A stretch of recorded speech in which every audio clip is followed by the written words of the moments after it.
Welcome back, true believers, to another Spider-Man PS4 Lay video, and today is an interesting topic because of how I kind of already made a video like this where I discussed how I think a main boss battle will work in the game, like how the final boss battle will be in the game, and who will be like the main villain of the game, and how that will end up being the final boss.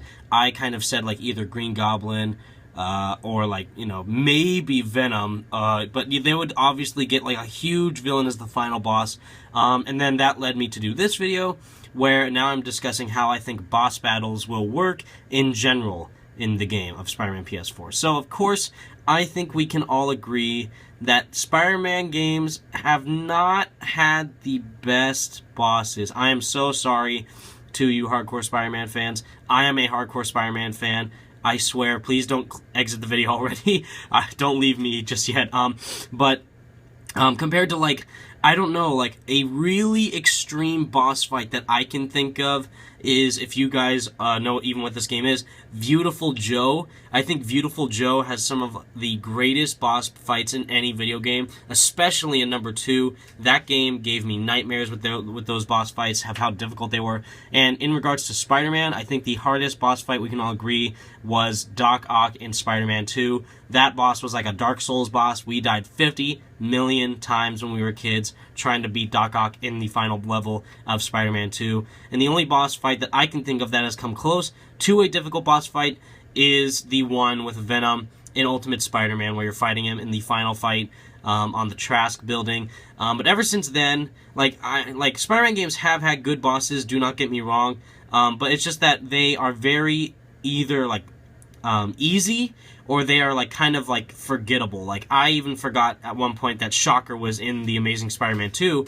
and I was like one of the most excited people to be excited to see Shocker in Spider-Man, The Amazing Spider-Man 2, because of how Shocker is one of my favorite villains. And even the boss fight with Shocker was incredibly hard to do in Spider-Man 1 with him in the subway, and you have to chase him like in 3 different levels pretty much. Like, that level felt like it took a year to beat, like fighting Shocker in the subway, and then going into the actual subway tunnels, and then fighting him in the final area of the subway station. So it's just kind of like a one huge, long, drawn-out boss. Is something like that we kind of need in Spider-Man PS4. And of course, in the past, Insomniac games have had huge, over-the-top, rambunctiously fun, incredible boss fights. That goes for all their Ratchet & Clank games, Sunset Overdrive, even Resistance, and heck, even Spyro. So, mainly though in Ratchet & Clank, in the newest one, their boss fights were difficult at certain points because of how, if you did not have access to certain weapons, that made it all the harder to try and defeat that boss. But once you were skilled with the weapon that you had in your disposal, it was kind of very easy to beat.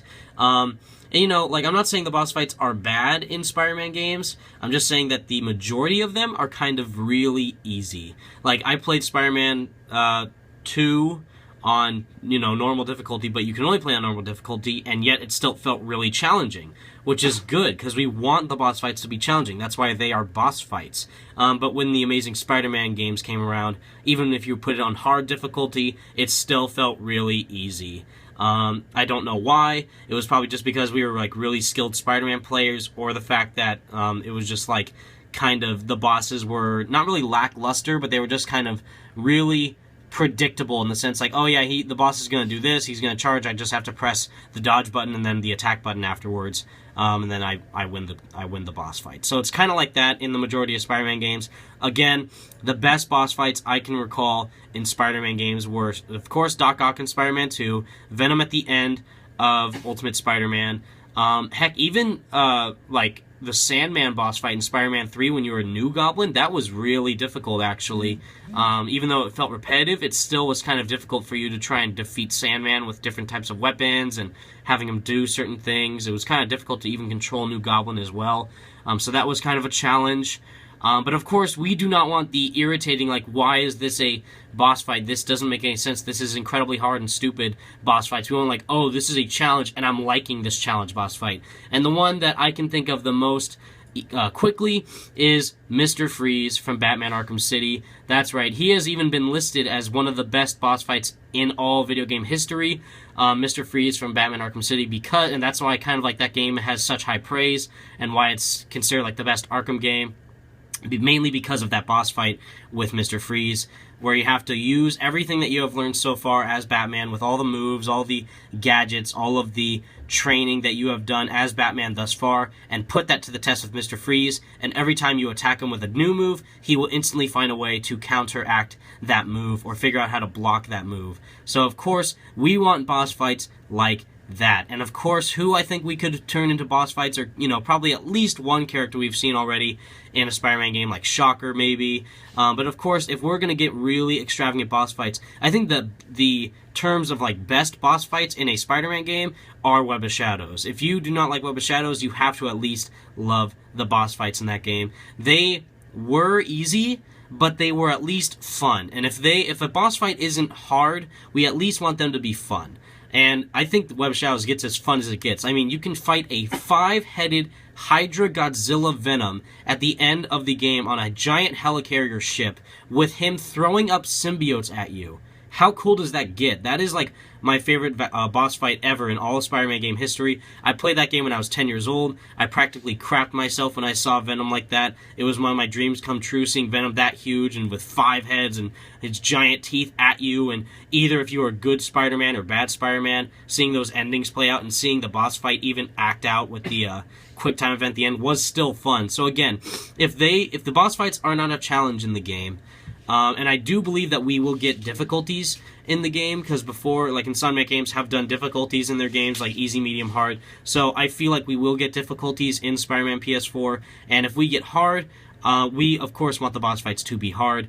Mr. Freeze was especially hard in Batman Arkham City, but the other ones in Batman Arkham City, or even, like, Arkham Knight, those boss fights were kind of lacking, because the final boss, quote-unquote, in Arkham Knight was kind of lackluster, with you just kind of grappling up to Red Hood and trying to stealth around places and just go from underneath him. And even, like, the Mad Hatter levels, those are really trippy and cool, but it's not that hard to beat. And, of course, we want really challenging, thorough, inputted bosses. And, there are the hardcore Spidey fans like us, and then there are those newbie, beginner Spider-Man fans who haven't played a Spider-Man game in their life, or they're not really used to playing a superhero game like Spider-Man, so they're going to be bad at the game. But that's why I think this game will have difficulties, and the people who will play this game on normal difficulty will have no problem dealing with the boss fights. But those of us who want to be challenged and have a fun time while doing so, we will play it on hard, we'll play it on, like, the extreme level. We want to fight those bosses till the end, and we want to have a fun challenge.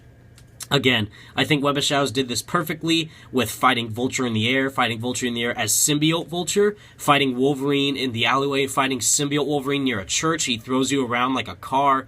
Spider-Man fighting Venom, chasing him around New York City, fighting him in like a weird alleyway with the symbiote pods all over the place, or the final fight where he is a giant Godzilla monster and you have to take him out. Stuff like that, I think, is the best examples of bosses in Spider-Man games. Spider-Man 2 did a really good job as well with Mysterio and Shocker and Doc Ock having those memorable boss fights. So I think if Insomniac is doing their research, which I know they are, they're going to do a mix of all the best parts of Spider-Man game bosses and put them into Spider-Man PS4. So we're going to have the enjoyment of Web of Shadows, the difficulty of the bosses from Spider-Man 2, because those bosses were actually kind of difficult, and the epicness from Web of Shadows and Ultimate Spider-Man as well. So I think that is how we are going to see boss fights. As of who will be in a boss fight, again, Shocker would be a good choice. Vulture would be really cool, but I don't know if he will be in there because of Spider-Man Homecoming, because this is not a movie tie-in game, so I don't know if they're allowed to use Vulture, or Shocker even, because Shocker's going to be in Homecoming as well. So I have no idea who could be a boss in this game.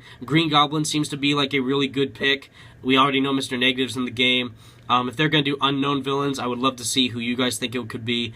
But let me know how you think this topic is and what you guys think about it. Thank you all so much for watching, True Believers. Stay spectacular, everyone. Peace out.